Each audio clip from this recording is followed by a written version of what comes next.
सुनो ना, बकैती कम किया करो, जानकारी कम रहता है तुम्हारे पास, बात खाली करते हो, पानी पीने लगे अभी है, सवालों नहीं शुरू हुआ तुम्हारा मतलब ये हाल हो गया कि कंठ सूखे लगा। खरी बताओ कि टनल से तो लोग निकल गए, मशीन फेल हो गया, मोदी जी कैबिनेट की बैठक छोड़ दी है, लेकिन क्रेडिट ले रहे हैं बीजेपी के शुरू कर। अब सभी लोग क्रेडिट ले रहे हैं, मोदी जी तो कैबिनेट की बैठक छोड़ दी है। क्या लग रहा है, दूसरे लोग नसीहत दे रहे हैं कि साहब कैबिनेट की बैठक छोड़ के आप तो वाहवाही लूट रहे हैं। ये बताइए कि विफलता किसकी थी, कैसे फेल हो गया? जब स्थानीय लोग मना कर रहे थे कि प्रकृति के साथ छेड़छाड़ नहीं करना था तो काहे कर रहे थे? बात तो सही है, जो भी कह रहे हैं, चाहे वो जदयू के एमएलसी की बात आप कह रहे हैं, जदयू के हम देश भर के नेताओं की बात कर रहे जदयू के एमएलसी ने बिहार में इस पर सवाल उठाया, सही बात है, सवाल उठाना भी चाहिए। तो भैया आप ये बताइए कि जब आप पुल बना रहे तो पुल कैसे टूट गया, उसमें किसकी विफलता थी? आप जब सड़क निर्माण करते हैं तो सड़क में गड्ढे हो जाते हैं, आप ही कहते हैं कि भाई हमने तो बिहार में सबसे ज़्यादा सड़क और पुल निर्माण। हम तो देश भर की बात कर रहे हैं। आखिर टनल में 41 मजदूर फंस गए, बड़े बड़े 16 दिन तक लगे रहे रेस्क्यू ऑपरेशन करने में। तो बिल्कुल देखिए, हादसा कहीं भी हो सकता है, हादसा हुई है, सरकार ने जवाबदेही उठाई है, सरकार नाकाम रही, ये सही है, वो तो ठीक है, लेकिन हादसा जब बिहार में होता है तो हाय तो कलेजा फटे लगता है, और बाकी जगह होता है तो जिम्मेवारी किसी और के मुंह पे है। हादसा कहीं हो, उस राज्य के सरकार के साथ साथ केंद्र सरकार की भी गलतियां होती हैं, लेकिन सवाल इसमें कितनी गलती तमीज जान रहे हैं? इसमें भी गलती है, बिल्कुल गलती है, लेकिन सबसे बड़ी चीज़ है कि गलती होने के बाद आप उससे सबक लेते हैं। चलिए ये एक अच्छी बात है कि आज तेज बाबू के सुर बदले हुए हैं, चेहरा थोड़ा सा फीका है, गलती मान रहे हैं, गलती तो की है हम। नहीं खैर अब स्थानीय लोग जो कह रहे थे कि भाई मंदिर तो बनेगा, अब तो मंदिर भी बनाने की बात हो गई। मंदिर बनाने वाले लोग मंदिर का फिर तोड़े लगे, भाई समझ में बाहर था। मंदिर तोड़ने की बात नहीं होती है और मंदिर बनाने की बात नहीं होती, बात है कि वहाँ पे जो काम हो रहा था, वहाँ पे जो डेवलपमेंट हो रहा था, उस डेवलपमेंट के लिए क्या चीज़ ज़रूरत है।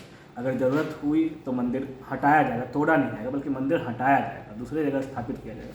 तोड़ना और हटाना दोनों दो शब्द नहीं दिया।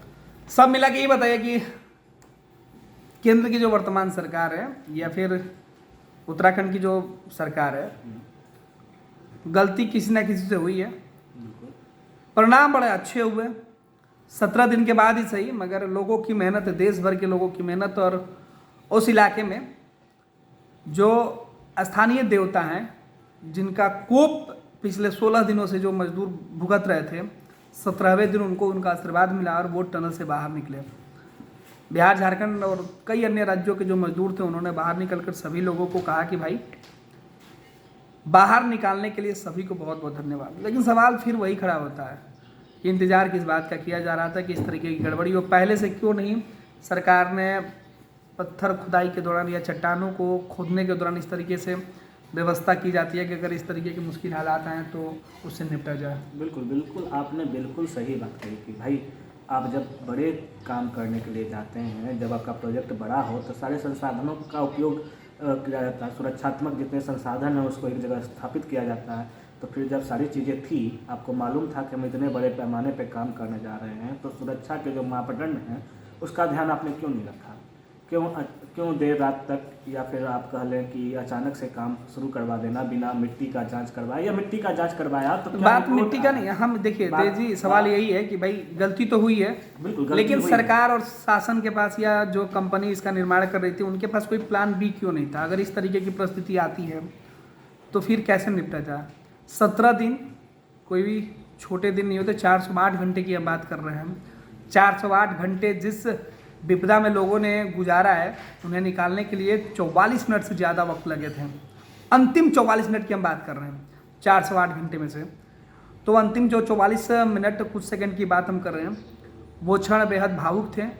वो क्षण ये बता रहे थे कि इंसानियत जिंदा रहने के लिए, इंसानों को जिंदा रहने के लिए क्या कुछ बेसिक ज़रूरत होती है।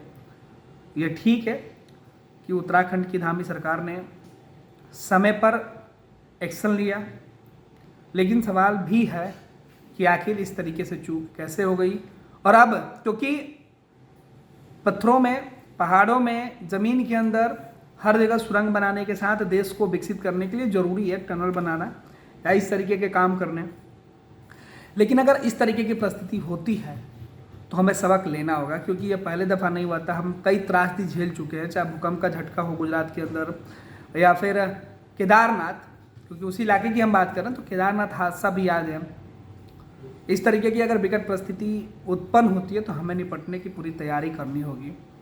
और ये जो उत्तराखंड का जो टनल था उत्तरकाशी, इस टनल से हमें कई सीख मिली है, और देश ही नहीं दुनिया भर के कई एजेंसी और विशेषज्ञ ये जो समझ नहीं पा रहे थे उनको समझने की ज़रूरत है कि साइंस कितना हो डेवलप कर गया, विज्ञान कितना हो आगे बढ़ गया, लेकिन अध्यात्म से आगे नहीं जा पाया है।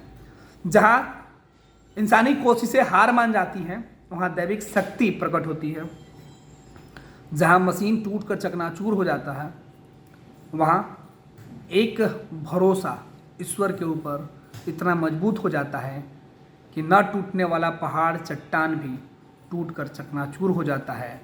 और मशीनें जो कल तक दावे करती थी कि हम सब कुछ कर देंगे, वो बस खोखले साबित हो गए। फिलहाल तेज चर्चा तो बहुत अच्छा है और मुद्दे भी बहुत सारे हैं। हर मुद्दे पर हम लोग बात ऐसे ही कुछ ना कुछ करते रहेंगे, कुछ पॉजिटिव, कुछ नेगेटिव, कुछ लड़ाई झगड़े वाली भी बातचीत होगी। लेकिन बात यही कि सवाल सुनने से पहले इनके गले ज़रूर सूख जाते हैं, क्योंकि सवाल इतने तीखे होते हैं। क्योंकि बात कही में इसी तरीके के मुद्दे पर हम बात करेंगे।